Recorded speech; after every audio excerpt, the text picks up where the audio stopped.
Hi, this is Brit Wittman with WorkSpan TV. I'm here today with Dave Swinford, and we're going to talk about business strategy and how it influences executive compensation. So David, we've been talking a lot about business strategy and how it influences compensation strategy, but I think there's a third leg to that stool that we want to talk about, which is talent strategy. So give me a little flavor on the confluence of those three forces and how you see them playing out in today's world. You're right. Most people talk business strategy and then talk compensation design. And if you really look at it, obviously the people are what you're bringing in to accomplish the business strategy, to drive it, to revitalize it, keep it whole as it moves forward. And I don't think that we necessarily appreciate how different people react to different kinds of business strategies, and we don't appreciate how different businesses need different kinds of people.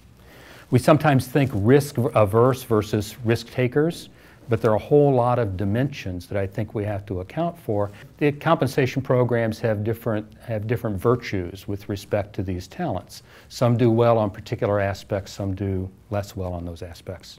So do you see the compensation committee, and I think this has been a trend, has been getting more involved, at least in succession planning, and we see a number of compensation committees have renamed themselves HR committees or leadership committees or talent committees.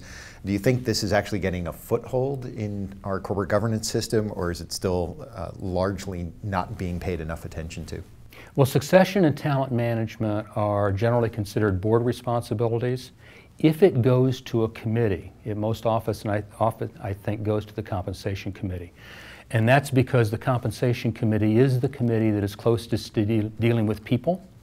My concern is that when compensation committees deal with talent issues, they tend to have a separate discussion from the discussion of anything about the pay program.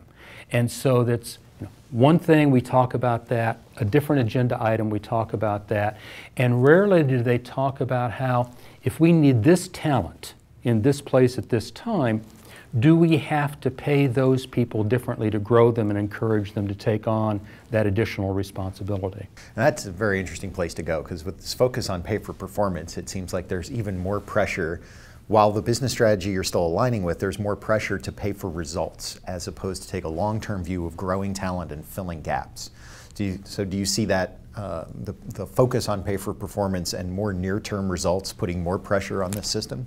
Well, there's no question the comp committees spend as much time now calibrating performance expectations and setting goals and selecting measures as they do in setting the overall level of pay, which I think is a change. I do think that the discussion of performance timeframes especially has become very short-term because of say on pay and the proxy advisor firms that are focused on 1- and 3-year total shareholder return. As a result of that, our discussion in many cases is of a time frame much shorter than our business cycle. And you're measuring people for part of a job, because the real job is to make the company stronger and stronger through successive business cycles.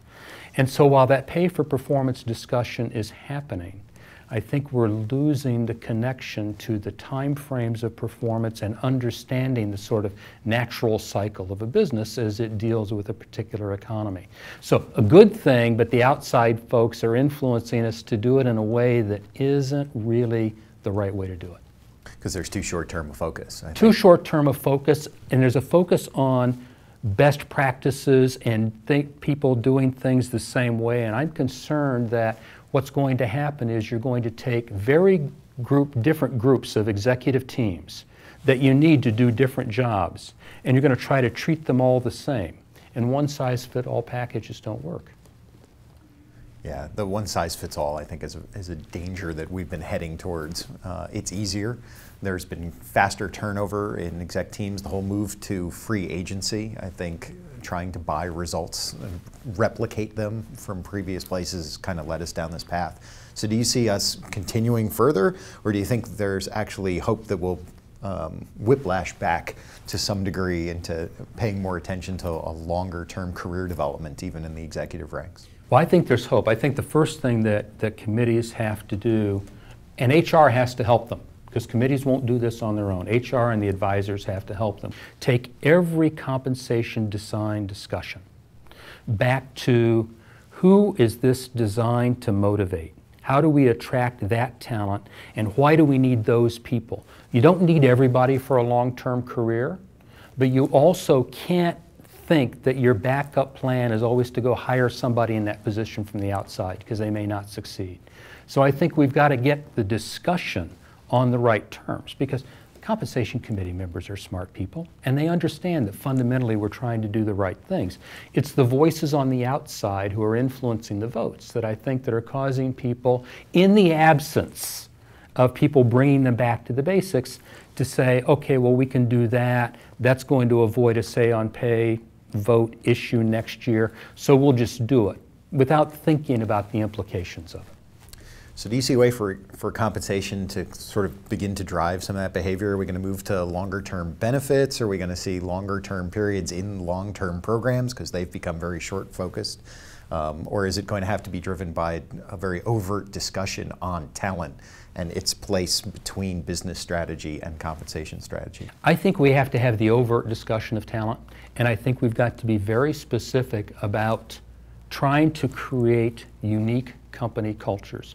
We always tell the buy-side analysts that we have a unique business strategy and we are a unique company and they should buy our stock as opposed to somebody else. And when we're talking to the outside world and defending pay, we say we have a unique management team and these people are really special and they are the best of the best. And then we come to the comp program and we say, you can't criticize our comp program because we do it like everybody else. Doesn't make sense to me. You've got to reinforce the behaviors that create the great management team with a unique set of motivational tools, and that says something distinctive about the comp program.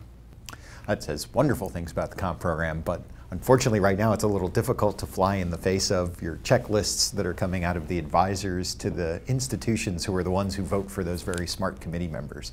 So do you see the influence of the institutional advisory firms evolving to where they start talking about talent, or is this going to have to be something that a few brave companies carve out a niche, show great results, and we get some groundswell that way?